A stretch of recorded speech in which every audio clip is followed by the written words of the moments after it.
جی بالکل مونږ سحر نه راغلی یو او دلته کې په کوهاټ روډ باندې په الیکشن آفیس کې موجود یو مختلف پارټیانې را روانې دي او د خپلو کینډیډیټو سره کاغذونه جمع کوي د هغې سره سره زه تاسو ته یو نوې خوشخبري اورم چې پس ډیموکریټک فرنټ چې کوم د کرنل مجتبی په قیادت کې ده هغې هم یو کرنل صاحب زموږ ډېر ګران او مشر کرنل ریاض جان صاحب چمکنۍ سره تعلق ساتي همیشه یې د عوامو په سوشل میډیا باندې هم اواز اوچت کړی دی او د سوشل ورک کې د ټولو نه باندې دی که څومره انې 28 عوام دي ټولو له هر ټایم بغیر څه لالچ نه خدمت کړی دی په هر خدمت کې پیش دی کرنل صاحب راغلی دی کاغذونه یې جمع کړي دي هغې سره به خبرې کوو جی صاحب بسم الله الرحمن الرحیم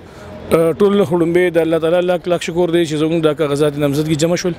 او په خیریت سره جمع شول ډیر زبردست کار شو او د الیکشن کمیشن چې کومه عمله وه هغې هم ډېر ښه خطا ونه کړو ډېر مزدار ښه رویه اختیار کړو ډېر زبردست کار شو شکر الحمدلله ډېر زبردست دي او بل دا دی چې سینوم دی هلکه N28 نه چې کوم دی زه الحمدلله کینډیډیټ د فرست ډیموکریټک فرنٹ نه ودرېدم آئی ایم دی فرسٹ کینډیډیټ آف دی فرسٹ ڈیموکریٹک فرنٹ ان پاکستان انشاءاللہ تعالی پارٹی کے خیری لمبے انشاءاللہ بارش کا خطرہ ہے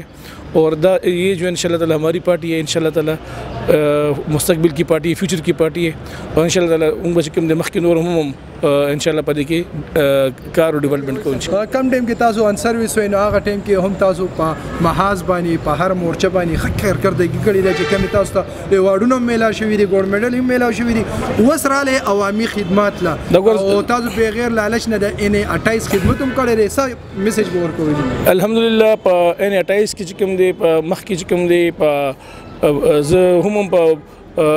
دا تاسو ته ویل غواړم چې زه ټول په پېښور ډسټرکټ کې واحد چې کوم دی زه افیسر یم چې کوم تمغه امتیاز ملټري دی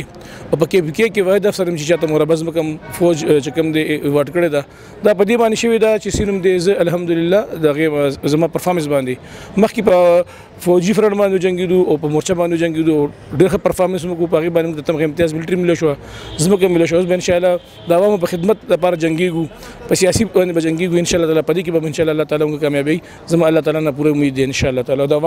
د عوامو تایید سره او ستاسو میډیا والا سره او د خپل غریب خلکو تایید سره به انشاءالله تعالی موږ مخکې ځو بخیر انشاءالله جی او دا زموږ سره کرنل ریاض جان صاحب چې چا وینا وه چې که زه په عسکري وینګ سایډ کې هغه ټایم وم په سرویس وم